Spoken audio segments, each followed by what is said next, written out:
I don't know if I should address you as Raven Simone or Raven Simone. I'm not quite positive. Listen, I know that that name change came out of nowhere for people, and I'm not expecting you to call me Raven-Symone. So no worries. But yes, that is how my name is pronounced, but I've also given permission to whoever, you can call me whatever, as long as it's Raven-Symone, Raven-Symone. I think just saying Raven just kind of spells it all. You're kind of it's like Cher and Madonna. There's one Raven, right? There's one Raven-Symone. You know, Raven-Symone is actually my whole first name. Yes, I did know that. See, It's so weird. So I have so many ways you can call me. Call me Raven. Raven it is. All right, so you're hosting Scrabble. I mean, you've done so much in your career. You've acted, you've sang, you've danced, you've done all this stuff. Now you're doing a game show. How cool is this for you? Oh my goodness. This is really awesome because I have acted in my life, and when I get off stage, I'm just like, "Ugh, I'm tired, and I want to go home and decompress." I've directed and I love directing. When I go home, I'm very energized. But when I went to do this show, and after doing three or four shows a day, I went home and I was like, I want to go back to work. I want to go back and I want to play more games. And hopefully people see that when they watch the show of how much fun I was having.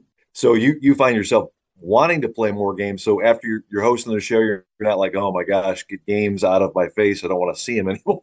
I actually went and got more games when I got home. I was actually, but before we started talking, I have like Scrabble Go, Wordle, and Boggle that I have to play before I like start my day. And being that it's so early, my body's like, where are my letters? I need to understand what's going on. I love it. So yes, I didn't shy away from the games afterwards. So you've literally grown up before people's eyes. I mean, as a young girl on the Cosby Show, then That's So Raven on the Disney Channel. My kids watched that all the time. Back when, I mean, when Disney was, when you had all the shows in Hannah Montana and Wizards of Waverly Place and That's So Raven, I mean, it was like always on in our house. And so my kids literally grew up watching you on TV. So thank you for that. Thank you. And hopefully they can watch with you Scrabble. This is, another reason we're doing like a family-oriented thing. I think Disney Channel does it so well, the family-oriented shows. And I Yeah. really, really loved being a part of family television for my entire career. And I feel like this is another, moment on my list.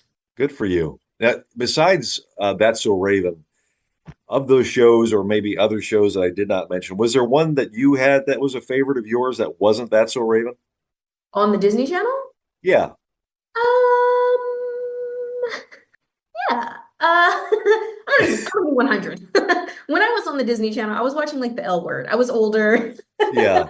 I I got was you. watching other things. I'm very particular about watching the genre that I'm doing at the same time in order to keep separation, except for this actually, because I watched a whole bunch of old school game shows from the Game Show Network and YouTube, and I watched Scrabble, I mean Trivial Pursuit. But when I'm acting, I try my best to stay and inundated with the exact opposite genre Yeah. that I'm doing. I don't know why. It's weird.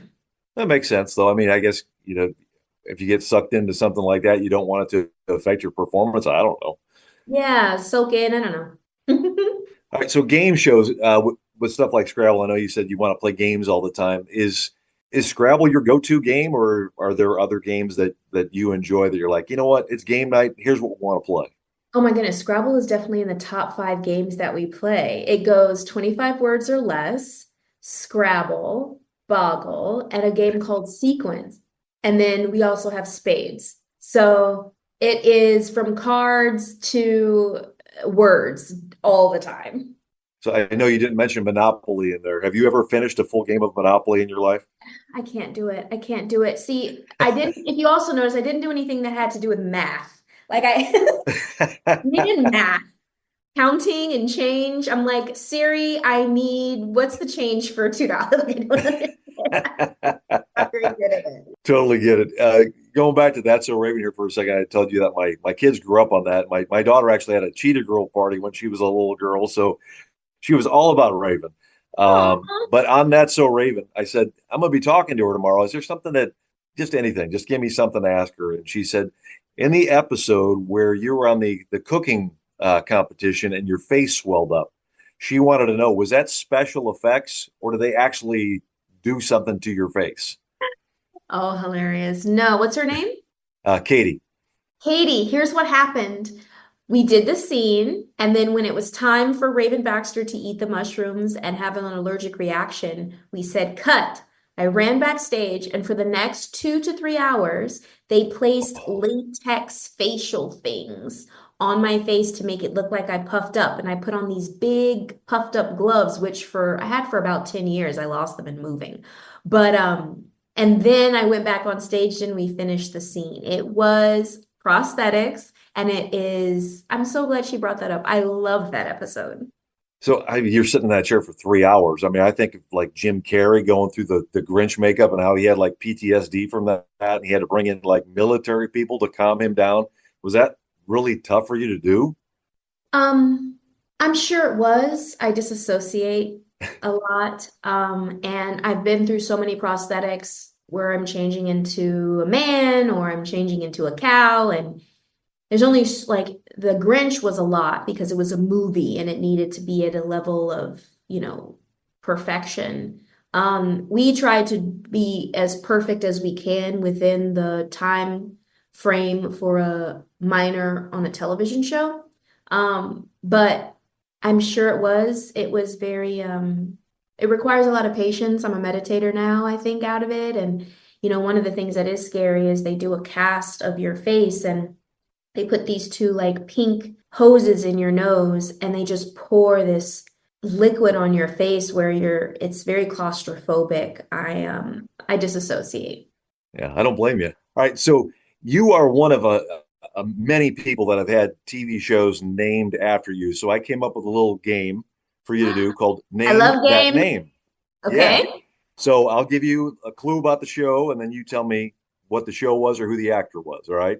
He had a Okay. show about nothing on NBC for 10 Seinfeld. years. Very good. All right. You're into this game show thing, aren't you? All right. This now game show host had an ABC show, I can speak, set in Cleveland, and it rocked.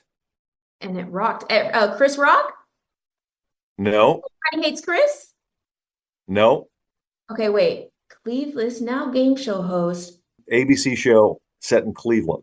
Set in I know him. He does Bill Barker's old show. And No, he yeah, yes, it's the and show. Yep. yeah, and it's Mimi, the girl with the really funny pink Yes. hair. Drew Carey. Yeah, the Drew Carey show. There you go. All right, good deal.